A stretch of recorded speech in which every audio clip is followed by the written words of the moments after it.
repair individual cells, even DNA. Gossamer threads strong enough to hold up a bridge or an elevator to the stars. These visions of the future are based in the discoveries of today as a new science of materials emerges from the elemental building blocks of the universe, promising a future in which we can create virtually anything we want, atom by atom. I'm David Pogue, and I'm on a quest to discover how the world's smallest materials are changing our lives. Swarms of nano machines that combat cancer on the cellular level with bee venom. Bee venom is a cancer drug? Yeah, it's an excellent cancer drug. Computer chips 1 atom thick and up to 1,000 times faster than silicon chips today. Come on, now you're hurting my brain. Oh. This capsule is acquiring images at a rate of 2 frames per second. And high-definition cameras an inch long, monitoring our bodies from within. Oh man, I think I just banged the top of the eyeball. How far can we go? That's a robot? That's a robot. In making stuff smaller, right now on Nova.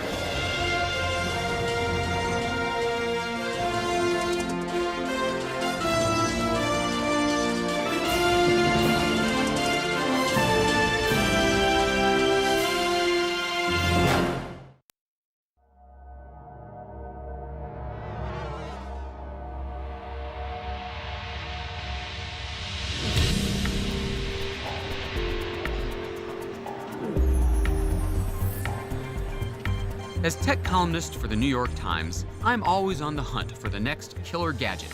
Wow, so I can play my records straight into the iPhone? That's right. That's very cool. Each year, my beat brings me to the Consumer Electronics Show in Las Vegas to investigate the latest trends in new tech. It's a watch that is also a cellular phone, an MP3 player, a camera, a video camera. Somehow, the electronics world has found that the key to making stuff better is making it smaller.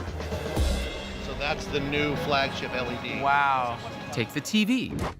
10 years ago, the first flat screens cost as much as $12,000. They had thick glass panels and weighed a whopping 85 pounds. But now? This TV is 0.3 inches deep. Are you kidding? The nice thing is when they FedEx it to you, they can just slip it under the door. Exactly. I'm on a quest to discover why size matters. Why getting smaller leads to such gigantic benefits. Performance on it is phenomenal in low light. You have f2.8 lens, 24mm wide. It's just a great piece. It's crazy. If everything we own had improved over the last 25 years as much as electronics have, the average family car would travel 4 times faster than the space shuttle. Houses would cost $200. What's the secret behind electronics' stunning advances? How many times have I reviewed these and wondered exactly what's inside there? Do you mind if I have a look? No, not at all. I'd like to have a look inside. Yeah, please do. Okay, thanks.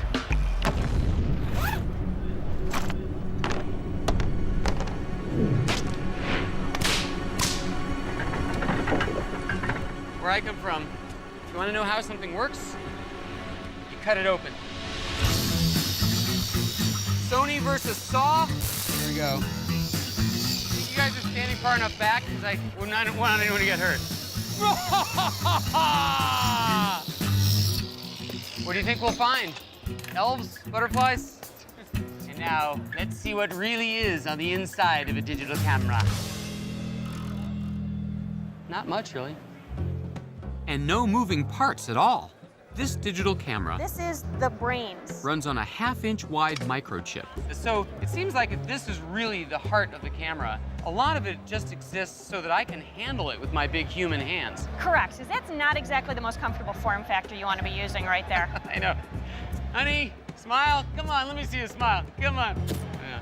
This tiny wafer contains a highly sophisticated machine. What's it made of? A computer chip is like a densely packed city. A solid slab of silicon sprinkled with other elements like boron and arsenic, topped by layers of metals and ceramics. They're laid out like tiny functional neighborhoods. Over here is memory. 50 years ago, you'd have needed a whole building full of vacuum tubes to store just a fraction of what fits in here. Over here is where data comes in and out of the chip. 50 years ago, the fastest computer on Earth could process maybe a few hundred punch cards a minute. Today, data goes in and out billions of times faster. And here is the processor. 50 years ago, a computer could add a few thousand numbers in a second. In that same amount of time, this tiny chip can perform billions of calculations. Scientists have discovered that the secret to cheap computing power is size. When we find the right materials and make them small, they change the world. The race to miniaturize began 500 years ago with an invention that in its day was the first personal computer. I'm talking about the watch. How do they go from big wall-mounted grandfather clocks to something you can wear on your wrist? The miniaturization, more functions in a smaller space. Pierre Gigax is a watchmaker in Switzerland. The microelectronics, Some of his watches have more than 400 components. And how small are some of the parts? there are parts which are 0.006 millimeter. So that means half the thickness of a hair. Hundreds of precision metal pieces, all driven by a simple mechanism that all clocks have in one form or another. The oscillator, the beating heart of the machine. It's the piece that puts the tick and the tock in time.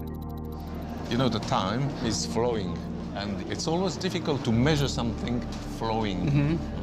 So what we do is we cut the time in slices, and the oscillator is counting the slices. The original oscillator was the pendulum, slicing like a knife through time, with each swing counted by the movement of circular gears. But pendulum clocks work only if they're upright in a fixed position. So in the Middle Ages, clocks were confined to immovable structures like towers or furniture. But in the 15th century, the invention of the mainspring changed everything. It was essentially the first battery, a metal coil that could store mechanical energy. As it unwound, the mainspring powered a compact wheel. It was a major breakthrough. Suddenly, gravity and the pendulum were no longer necessary. The new spring-driven mechanism made it possible to shrink the clock to fit into a hand or a pocket, and the pocket watch was born. This watch is absolutely amazing. It shows the exact position of the sun and the moon all around the Earth from the top of the North Pole. Oh man, that's really cool. And how much does this watch go for? Between $80,000 and $90,000. But no need to spend 90 grand to find out what time it is. Nowadays, super accurate watches are disposable. Thanks to another great clock revolution, which began in the 1960s, out went the spring and mechanical oscillator, replaced by a tiny sliver of solid mineral quartz. Slice a piece of quartz small enough, send an electric current through it, and it vibrates. Fast. A quartz-driven clock can accurately chop time into millionths of a second. But the biggest selling point for quartz is that it's cheap. That's because quartz is actually silicon, commonplace sand, the second most abundant element on Earth. For the first time, a material replaced a machine, opening the door to a new era of miniaturization. But silicon can do more than just mark time. It's a member of a strange class of elements called semiconductors, found on the table of the elements. As the name implies, they occupy a middle zone between metals, which conduct electric current, and insulators, like rubber and plastic, which don't. Think of water flowing through a pipe. An insulator is like a pipe that's frozen. Electrons can't get through. Semiconductors are materials that change from free-flowing conductor to a frozen insulator, and back again, simply by zapping them with an electric current. Switches made out of semiconductors are called transistors, and their amazing on-again, off-again switching ability made the computer revolution possible. But how did they get to be so small? One great place to look for answers is Intel, a pioneer in squeezing tiny transistors onto computer chips. I've met a lot of scientists who talk about switches and semiconductors, and somehow they're fulfilling the same function. But what is it? What we're trying to build with a semiconductor is a switch. This is one from the wall, something that you'd use to turn on a light and turn off. And in fact, when we push the switch up, we give an input, the light is the output. So in science fair terms, a switch then lets electricity go through or stops it. Exactly. And Based on the somehow- input, we change the flow of electricity. Electricity on or off. It's the only language computers understand. When the switch is off, the computer reads a 0. When the switch is on, the computer reads a 1. String a bunch of switches together, and you can create a code. With just 8 switches, you can represent any symbol on a keyboard. For a page, you need about 25,000 switches. 1.4 million will get you a second of music. Photos need tens of millions. And videos, we're talking about tens of billions. The more switches, the more power. The story of the computer revolution is the story of the shrinking switch. Early computers used mechanical relays and vacuum tubes as switches. Building a machine with just a few thousand took up rooms of space. But the silicon transistor changed all that. Because it's a material, not a machine, it's easy to shrink. Well, the exciting part about silicon transistors is we're actually using the atomic properties of the silicon. So rather than actually having to craft something to build the switch, to build the pieces, to build the spring, I actually, by doing some smart engineering, can get the electrons to flow by using the properties of the atom. And we brought some material to illustrate that. What we have here, Happen to have a hunk of cheese lying around the a lab? hunk of cheese. So think of this as the silicon material. I can actually take a slice of that silicon, and I can use the atomic properties of this slice to build those transistors. Ladies and gentlemen, the Pentium Cesium 5. I understand it works really well with the computer mouse.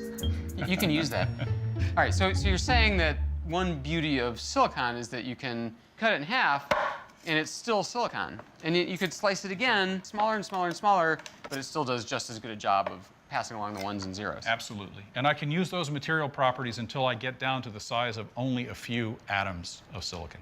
Wow. Which is not something you could do to make mechanical switches smaller, right? Like if I wanted to make this smaller, you know, I can't just go like this. You know, and have a smaller one. Clearly, this is not going to be a smaller good switch. Right. But this is silicon. It is a purified element that one mines. All right, so what does it look like in the computer then? Well, by the time it gets to the computer, it actually is one of these devices. So this shiny surface is a piece of refined silicon. It has transistors built into it. We've actually flipped it over so the transistors are on the other side, and what you see is the back of that piece of silicon. And this is how many of those little on-off switches? This is almost 1 billion transistors. Wow. 1 billion switches on a 1-inch chip. What's even more astonishing is that one of the founders of Intel saw this coming. In the 60s, Gordon Moore predicted that the size of transistors would shrink by half every 2 years, each time doubling the number that could be squeezed onto a single chip. This idea is known as Moore's Law, and it has proved to be incredibly accurate. But now, 50 years later, Moore's Law may finally be running out of steam. The transistors that power our stuff are about as small as they can get, unless scientists can come up with a new way of packing them ever more tightly together. To see one of those possible solutions, I've crossed the country to visit the IBM Research and Development Kitchen? So this is Moore's Law of Italian cooking. That's right. What we're going to do is explain why it's so important to get the transistors smaller and smaller. Francis has a pretty appetizing way of visualizing this law and its limitations.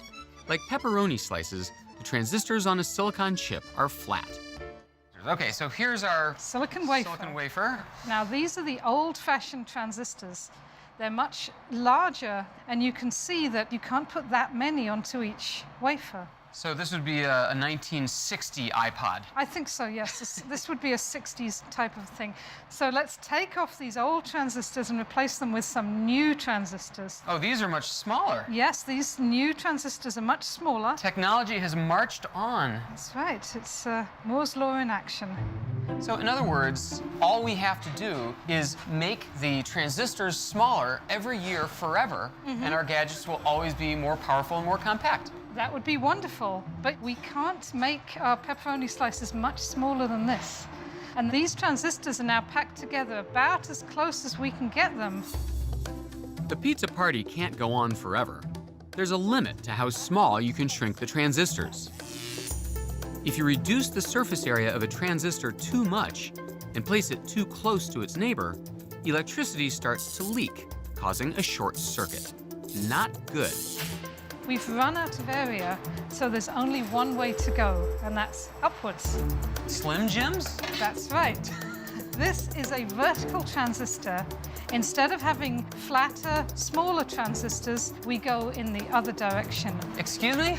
Vertical transistors? Vertical transistors. With And little toothpicks on the bottom. That's just for demonstration Oh, purposes. By building vertical transistors, called nanowires, Francis can increase surface area without bringing the transistors closer together.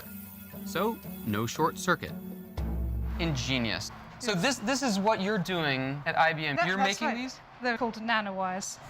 And the real thing is about 1,000,000 times smaller than this. 1,000,000 times smaller? That's right. Well, that'd be hard to see.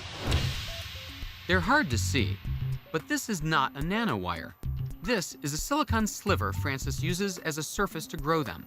And we get tens of millions of wires on each of these specimens. Come on. Now Yes. you're hurting my brain. Oh. She carefully loads the wafer into a molybdenum clip and slides it into a custom-built oven where she'll bake it at 1100 degrees Fahrenheit. You know, I was just thinking, Francis, I don't think you have enough aluminum foil on this oven. Yes. It's the question everyone asks. It holds the heat better. Aluminum foil? Isn't that a what we little use. low tech for something That's right, whatever works. Oh my gosh, so those little spires, Those are the nanowires. so you bake those up? We just grew these, yes. We can see them because this oven doubles as an electron microscope. All right, so these are them, huh? This is 30,000 times magnified. 30,000 times? That's right. So here's the column of silicon, that's the nanowire, and here's the gold droplet on the end that actually makes it grow. It's weird. It looks like matchsticks or weird mushrooms or... They do mushrooms, that's right. They look to me like mushrooms. That's amazing. Yeah. So we're trying different catalysts, different recipes, but this here is the future of transistors. While scientists like Francis try to find ways to push silicon to its limit, others are pinning their hopes on a new material that lets electrons flow 1,000 times faster than they can in silicon. It's ultra thin and super strong, and it's called graphene. And when graphene happened, I just couldn't stop myself from going into it. It was so beautiful, I just couldn't stop. I just immediately jumped onto it. This is Dr. Pablo Jarillo Herrero, a professor at MIT and graphene guru. Here I have graphene. Graphene is the thinnest material that exists. This is just 1 atom thick, okay, sheet of graphene, and you can see that it's perfectly visible. So it's part of the magic of graphene that you can just see it, even with your eye. You heard that right. This gray square of graphene is just a single atom thick. Although graphene was discovered only recently, it's been hiding in plain sight for ages, in a material you probably have on your desk, graphite, also known as pencil lead. You can write with a pencil because graphite is a layered material, and as you write, you're leaving traces of these layers on your piece of paper. So graphene is really just one sheet of this graphite material, a 1 atom thick sheet. That makes graphene an ideal conductor. At only 1 atom thick, there's nothing to restrict free electrons, which flow across the surface of the material like water across flat ice. Graphene is a very special conductor. It's the best conductor. And we're now studying those properties and learning how fantastic this material is. And scientists have also figured out how to make transistors out of graphene, giving it the ability to speak the language that electronics and computers understand. So I'm excited. It's beautiful. I mean, here you have a material that will enable high-speed, ultra-high-speed electronics working at very low power. But it gets even better. Turns out the only tool you need to make graphene is a piece of tape. It is so simple. Any high school student can indeed make one-atom thick devices with this. It's really amazing. That Scotch tape is going to be folded into two, and then when we separate the tape, this graphite naturally exfoliates in two pieces. Then we're going to fold it again. It will split into 4 pieces, then 8. Do it again and again, making the piece of graphite thinner and thinner and thinner, basically until we cover the entire tape with graphite. We're then going to take a silicon chip, deposit it on top of the tape, and what we're hoping is that the graphite pieces which are on the tape are going to get in intimate contact with the silicon. So when you remove the chip and you look then with the optical microscope, you can see that one-atom thick material, and that's graphene. Graphene promises to make the impossible possible, letting electrons move across its surface at virtually the speed of light and generating almost no heat. In fact, graphene is such a revolutionary material that in 2010, a mere 6 years after its discovery, the 2 Russian scientists who first made it received the Nobel Prize in Physics. The computer chips of tomorrow could be a quantum leap forward. Computers with nearly limitless processing power. Every book ever written stored on a tiny chip. A highway system so smart it could control millions of cars without a single accident. And it's not just about our gadgets, it's about us. While the electronics story continues to unfold in amazing ways, the story is beginning all over again with a materials revolution in medicine. It's not a new idea. Remember this? Phase 1 calls for miniaturizing a submarine and injecting it into the carotid artery. Stand by. Fantastic Voyage. It was the sci-fi smash of 1966. Phase 1. Phase 1. Scientists shrink a team of doctors and send them into a sick man's body on a mission to cure him. All stations stand by. Tracking post. Inject. Today, as our devices get smaller and smaller, Fantastic Voyage is beginning to look like prophecy. The kind of thing that can change lives. Hi, Courtney. How are Hi, you? Dr. Mishkin. How are you? Good. Yourself? I'm good, thank you. Today, Courtney will be taking a pill. But it's not just any pill. It's a miniaturized camera. This capsule is a miniaturized camera. Every time it blinks, it's actually taking a picture. Oh. It's acquiring images at a rate of 2 frames per second. Okay. And what I'm going to get you to do is actually to swallow the capsule. Okay. And as the capsule goes through the GI tract, it's going to be taking pictures of what's going on inside. Wow.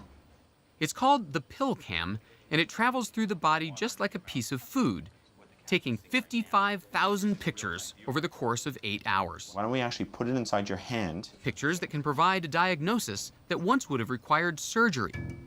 Right, so as you move it around, we can actually see the folds of your hands with excellent magnification. So once we actually go ahead and ingest the capsule, it's going to give us that same magnification of what's going on inside. Wow. That's really cool. It actually has a wireless transmitter that's going to transmit the images to the data recorder that you're wearing over the course of the day. And I'm going to download the images and be able to look at them and analyze exactly what's going on. Okay. The pill cam is made of an inert plastic that doesn't create a toxic response in the body.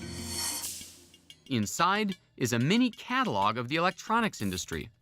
A tiny video camera and flash, a radio transmitter, a battery, and of course, a computer chip to drive it all. 25 years ago, all of those components would have taken up a cubic yard of space. Today, it all fits inside a 1-inch capsule that weighs only a fraction of an ounce. So let's go ahead and ingest it. Okay. Ready? Into your mouth. I'll give you a glass of water. So now I see your teeth.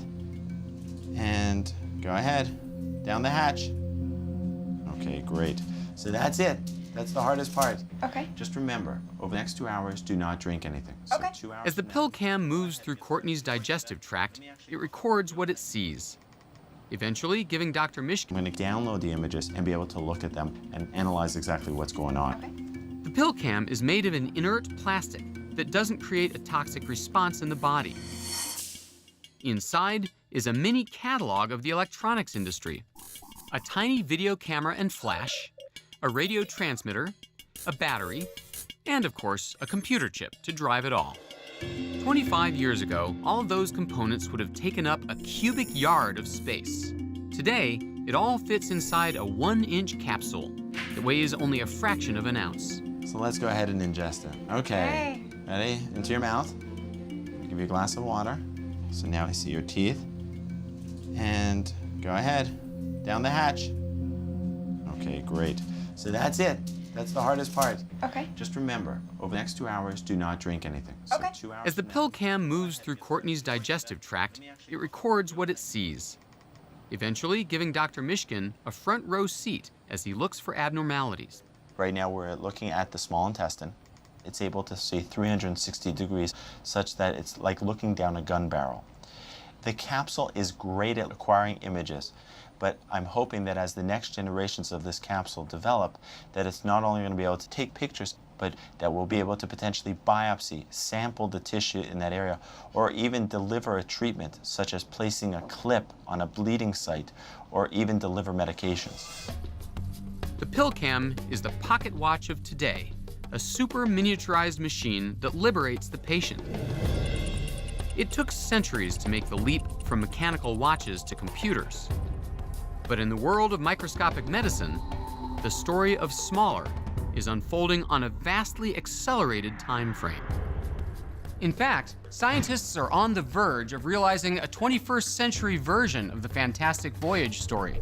They're developing microscopically small robots that travel into the body's deepest reaches to diagnose, treat, and even destroy deadly illnesses.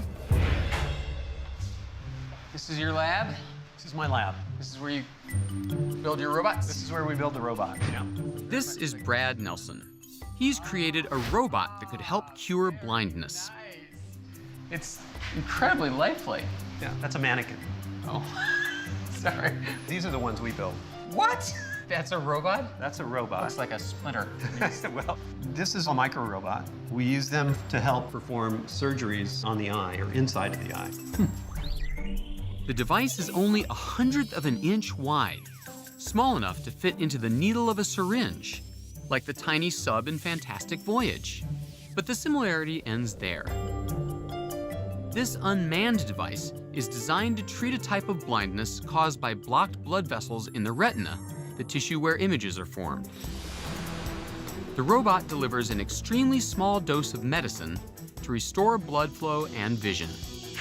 That makes me think that this little tiny thing has batteries and little propellers and some kind of knowledge to know where to go in the eye. I have a hard time believing that. That's right. So the way we energize this is we use externally generated electromagnetic fields. So basically, it's a magnet. To make the device small enough, Brad had to abandon the idea that robots have to be mechanical. Copper-colored thing here. Instead, he focused on finding a material that would let him eliminate bulky moving parts. He chose 2 elements, samarium and cobalt. Combined, they form a material highly sensitive to magnetic fields, which means that Brad can direct the movement of the robot without touching it. Once again, a material replaces a machine, and the device gets smaller. So then, besides just the robot, what we also have is this system here of electromagnets. And so what each of these copper coils do is they generate magnetic fields. Oh, man. Yeah, I got a bunch of them, every direction. And so we have 8 of these here. That's why we call this the Octomag. Octomag? That's right. The Octomag. By adjusting the strength of these 8 electromagnets, the surgeon can move the micro-robot any direction along the X, Y, or Z axis, pushing or pulling it through the eye. But landing it on the tiny section of retina that's used for seeing in sharp detail takes lots of practice. And you've been practicing with dummy eyeballs so far? We use that, but we also use animal eyes as well. We get pig's eyes from our local butcher. So. You buy eyeballs from the butcher, from cadavers, or? Oh, that's right. Christos, one of my PhD students here, Christos goes in the morning, early in the morning, to the butcher and asks for eyeballs. Christos, hello. How are you? Fine. Oh my God. These are the pig eyes. Exactly. 20 pig eyes, fresh from the butcher, ready to be prepared for experiments. He must be a big hit around Halloween. What about this guy? What's this all about? We call him Mr. Pig Eye Guy. Mr. Pig Eye Guy? Well, you have to give them a name. And then we put the eyes of this hole here. Once the eyeball is secured inside the socket, we insert a light probe. So that's the light there. Oh, I can actually see the light in there. Very cool. This tiny LED lets us see what we're doing when we drive the robot. So this is the robot right here? Mm-hmm. Okay, and this isn't fake. We're really seeing this live from the microscope right now, right? Yes. All right. Now, you can move this guy around. Okay, sure enough. I push right, he goes right. Left, he goes left. Mm-hmm. Let's see, I want to go down over here. And then you can pull up. And Oh, you it's can getting see bigger. Exactly. Yeah. This means that it's moving higher away from the retina. And Closer to the surface of the... Oh, man, Exactly. I think I just banged the top of the... Exactly. So cornea or whatever. that's the very top, and Okay. this is where the liquid ends. So Okay. you see this effect. Now let me push When down. you push down, it starts slowly going into the retina. Sinking. Wow, that's really cool. So now you've reached the bottom. You're touching the retina. Yeah, it's quite responsive. I can go right up here. Mm-hmm. Eventually, Brad hopes that there will be a commercial version of his device installed in doctors' offices. The magnets will be arranged in a housing that surrounds the patient's head, while the doctor peers through a microscope to guide the drug-filled robot. Brad's initial success combining materials and magnetic fields to make tiny devices has encouraged him to be even more ambitious. His goal is to build a robot that can swim through blood vessels. But along the way, he's discovered that the smaller you go, the stranger the world becomes. Oh dear, looks like the grad students have left their things out again. And the harder it is to get around. So what we've seen so far, the micro robots for the eye, we're interested in going even smaller and trying to make smaller robots. So I set up an experiment here to kind of show you what some of the problems are when we try to make small things swim and why it's so much different than how big things like fish or toys like this swim in water. Okay. So what we've got here are two tanks. One is just regular water out of the tap. Yep. But this other one's glycerin. It's much thicker, kind of like oil or a corn syrup, something thick like that. Okay. So let's look at how something like this toy goldfish is going to swim in water. Wind her up. Wind her up and All let her right. go. Yep. Okay, the tail goes back and forth. Just the way you'd expect. Yep, say that swimming is fairly effective. Okay, he's got a twin over there. Let's see how he does in glycerin. All right, and this one's gonna go in the goop. And he wags his tail, and he doesn't move at all. This helps us illustrate how water feels when you get small. So if you took yourself and you made yourself about 10,000 times smaller, and you jumped in this pool of water, you would actually feel more like you were swimming in glycerin here, or goopy stuff like honey or something thick like that. A swimmer the size of a bacterium would never be able to get around using flippers or the breaststroke, because at that size, the friction from the water molecules becomes a major drag. For a long time, scientists couldn't figure out how bacteria were able to swim. But eventually, they discovered the secret. The tail, or flagellum, seems to move back and forth. But viewed from another angle, it's clear that it moves in a totally different way. Corkscrew tail. A corkscrew tail. Brad and his team have developed corkscrew robots that mimic bacteria. Bacteria like E. coli and Salmonella have developed these flagella that twist. This part is the flagella? This flagella twists through the liquid, just like a corkscrew going into a bottle of wine. So instead of propelling itself or using its inertia, it's actually kind of cutting through the fluid. It's almost pulling itself instead of pushing It's pulling itself in a sense, like a screw going into wood or something like that. It's a completely different material interaction. Very cool. They use the same samarium cobalt material and magnetic fields to set them in motion. So it's literally like drilling its way through that liquid. Drilling its way up. Wow. This is the biggest one. The smallest one is only 30 microns long. That's 30 millionths of a meter. about a third the width of a human hair. So now, just in the last few years, we've actually been able to build small things of a similar size and shape to real bacteria that swim just like they do, potentially deep inside a person's body. The magnet-driven robots in Brad's lab, the iBot, the FlagellaBot, and even a soccer-playing robot that his students created, are each no bigger than a dust speck. Brad's learned to modify his robots to overcome the physical obstacles in the microscopic realm. But he's only scratched the surface of the strange properties in that infinitesimal world. An atom is actually a fraction of a nanometer. Chad Merkin is an explorer and pioneer in this weird realm, the nano world. You keep saying you're building things on the nanometer scale. I don't even know what a nanometer is. So this is a meter, this is a centimeter, this is a millimeter. Is this a nanometer? What's a nanometer? Let me try to illustrate it for you. If we shrink you by a factor of 2, you're about the size of a small child. If we continue to shrink you by a factor of 2, 4 more times, you're about the size of a golf ball. We go to 10, you're now the size of an ant. We keep going another 7 times, and now you're about the diameter of a human hair. That's roughly what we can see with the naked eye. Even after so much shrinking, I'm not even close to the nanoscale. Cut me in half 5 more times, and I'm the size of a red blood cell. 5 more times, I'm a virus. 7 more times, and I'm finally 1 nanometer in size. 1 billionth of a meter.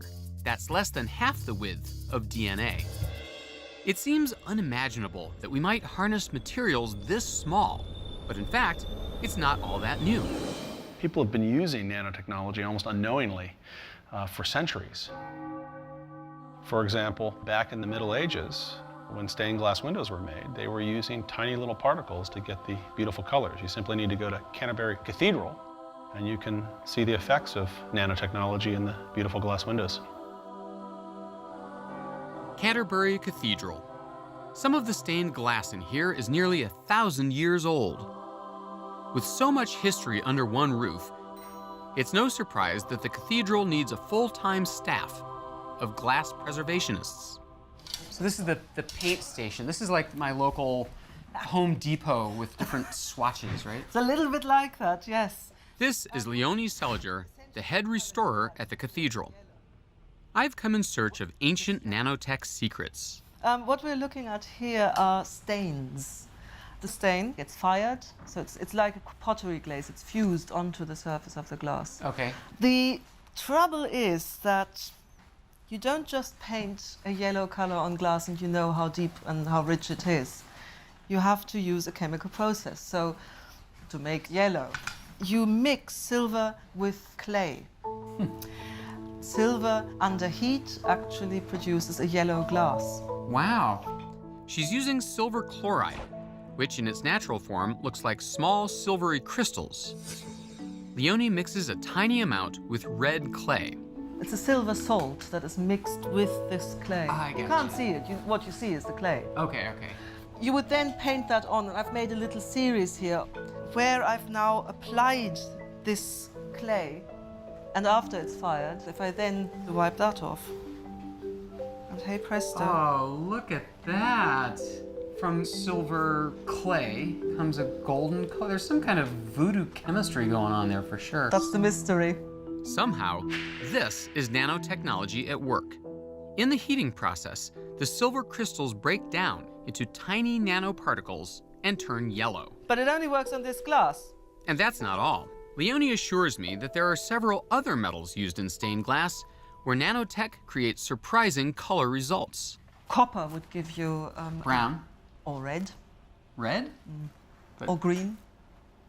That's just bizarre. Gold gives you beautiful, rich pink glass, even rich ruby glass. And why is that? Why is something that we think of as gold, why does it come out red? Ask a chemist. It's magic. It is a bit. I mean, in the Middle Ages, of course, it was always a closely guarded secret on what makes what color, at which temperature. When artists first learned how to change the colors of metals, it must have seemed like alchemy. But in fact, it had something to do with changes at the smallest possible scale. I want to get to the bottom of that mystery. So this is your inventory here? This is our stock. So I'm digging a little deeper at the English Antique Glass Company, which makes the colored glass used to repair Canterbury's windows. These cobalt blues. Wow.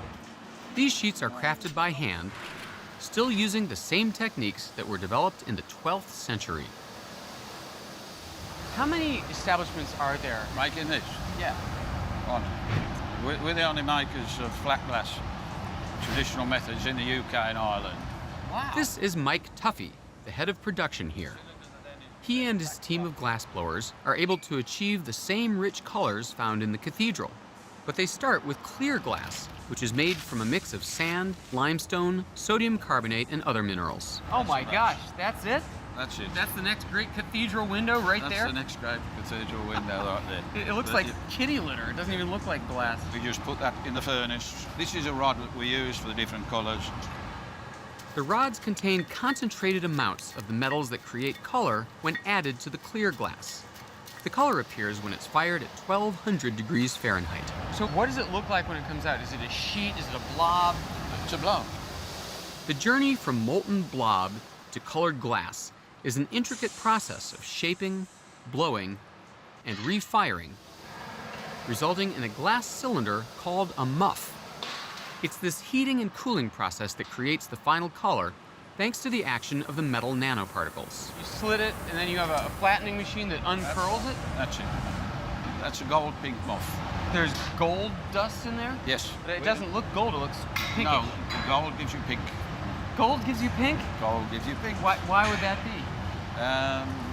No, you would need to talk to a chemist on that. I plan to do that. Same answer. I'm 0 for 2 with the stained glass people.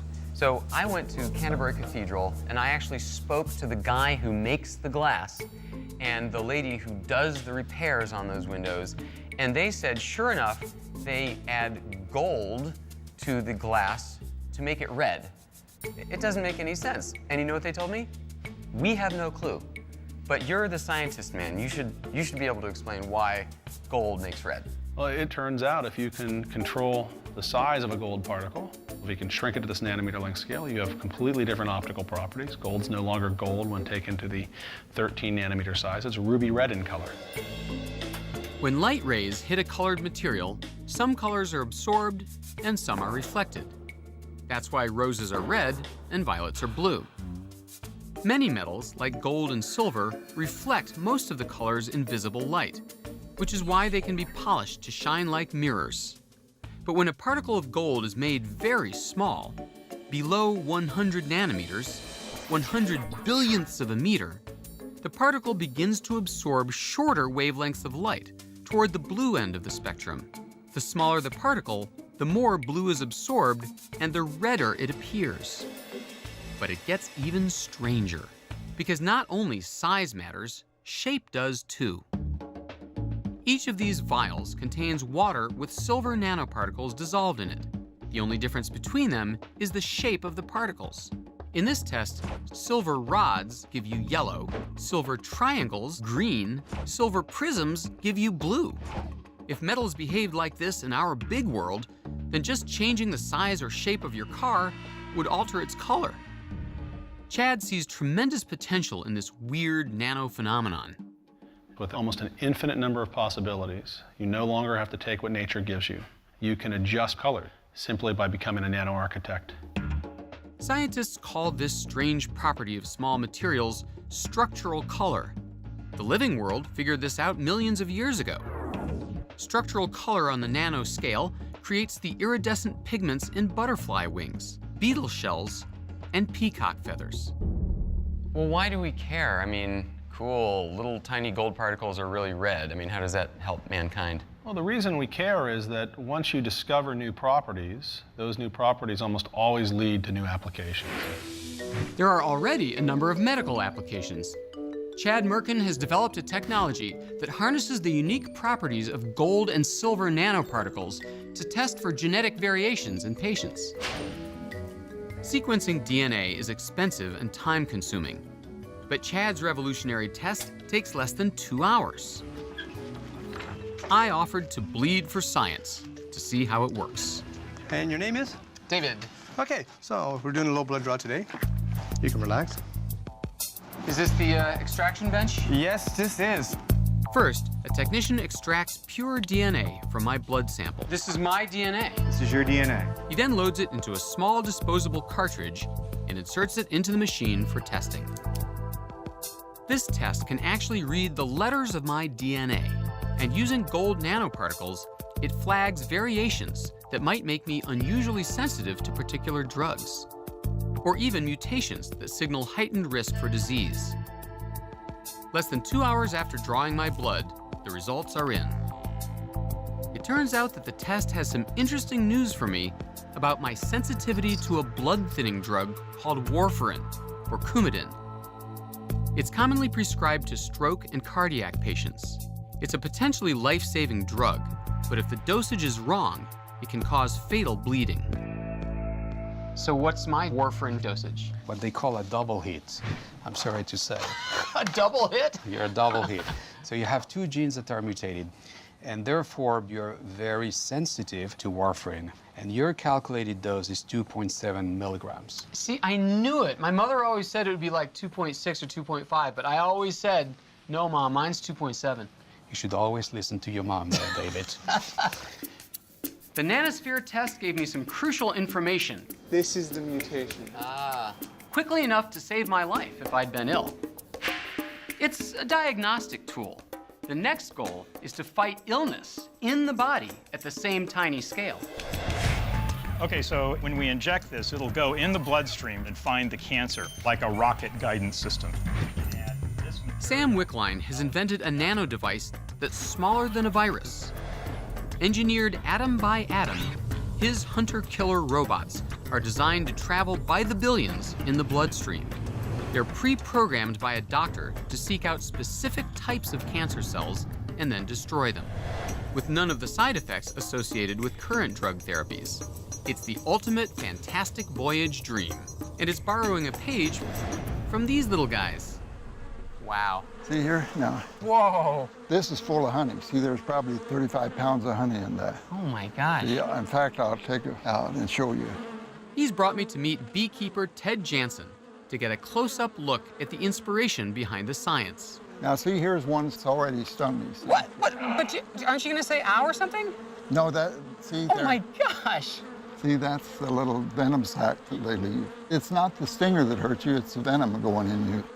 A bee sting may seem like a minor irritation, but actually the venom is extremely toxic to cells. Immediately when you get it out of there, the pain stops. So why would it have been bad for you to just pluck it out? Because you squeeze the sac and squeeze all the venom in. Oh, I see. Okay. So, Sam, you're not here to see how they make honey. No, we like the bees because they make a toxin. The toxin is melatonin, and we use it to specifically treat cancers. Bee venom is a cancer drug? Yes, bee venom is an excellent cancer drug. It's been known for quite some time, but the problem is how to deliver it. Melatonin is not being used yet to fight cancer because it will destroy any cell it bumps into, including healthy ones. But realizing its potential, Sam set out to engineer a nanoscale robot to carry the toxin safely through the body and release it only when it finds its target. Not surprisingly, he calls his invention nano bees. Each nano bee has 3 parts. So what we've got here is a model of... Sam explains with a simple demonstration of how they fit together. This basically is a sphere of carbon and fluorine atoms that forms the carrier for that melatonin. The center of the nano bee is a nanoparticle constructed out of several thousand carbon and fluorine atoms arranged in a spherical cluster less than 300 nanometers in diameter. And then we have a coating on that, which is a fatty kind of a coating. And this fatty coating allows us to insert the melatonin toxin into this particle here. They would be all over this thing. Exactly. This outer layer holds the deadly bee poison in place. It's like a holster that keeps a gun safe until it's drawn. Every tumor cell has a distinct chemical makeup. The outer layer of the nano bee is programmed to selectively lock on to only those cells that need to be destroyed. So if you take this balloon as a cancer cell, this nanoparticle will come up next to the cancer cell and basically merge with it. The coating will come off, and the melatonin itself forms a hole in the cancer cell and pops it. Like its namesake, a nanobee can sting only once. So swarms of them are required for any treatment. Sam's lab has decoded the chemical makeup of the bee venom so he can manufacture it in large quantities for his nanobee swarms. I say goodbye to our beekeeping hosts in order to pay a visit to Sam's lab at Washington University to see how the nanobees work in the body. So here we are in the magnetic resonance imaging suite. I'm going to show you what it's like to be a patient as if we were looking for nanobees inside of you. And may I just say, what a boost this gives my dignity to wear a sundress and slide into a giant bagel. Well, let's go toast you. An MRI uses strong magnetic fields and radio waves to detect certain molecules in the body. Hi. This machine has been tuned to detect fluorine atoms, which are part of the nanobee molecules, but are otherwise very rare in the body. Okay, you having fun in there yet? We're rolling. I think I remember this ride. I think I did it at Six Flags. If Sam had actually injected nanobees into me, and if I had the cancer that they'd been trained to fight, You're going to start hearing some noise. they would travel in my bloodstream and stick to any target tissue they encounter. The images that the technicians see would show bright yellow areas where the individual nanobees were finding and killing the diseased cells. And best of all, there would be no toxic side effects, as with traditional chemotherapy. So Sam, how far away are we from using nanobees in everyday human cancer patients? Well, now this material is being tested in what's called preclinical stage, and we hope that within about a year or so that we'll have approval to test this in humans. Well, thanks, Sam. I appreciate this experiment. So, typically, how long would you leave the patient lying in this tube? Guys? Guys? Hello? Hello? Like the nanoscale transistors that came before them, nanobees get their power from their tiny size. But nanobees and other emerging nanotechnologies go even further. So this is where melatonin is made. Nanobees are part of a new breed of small materials that self-assemble. No need for big, complicated machinery to make nanobees. Put the right ingredients together in the right conditions, and they make themselves. This revolution in medicine, working at the tiniest of scales, would never have been possible without the revolution in electronics that preceded it. Both are transforming our world and our lives at an astonishing speed. As we see the power in this new ability to design and build, atom by atom, there may be no more important goal in the science of materials than mastering the art of making stuff smaller.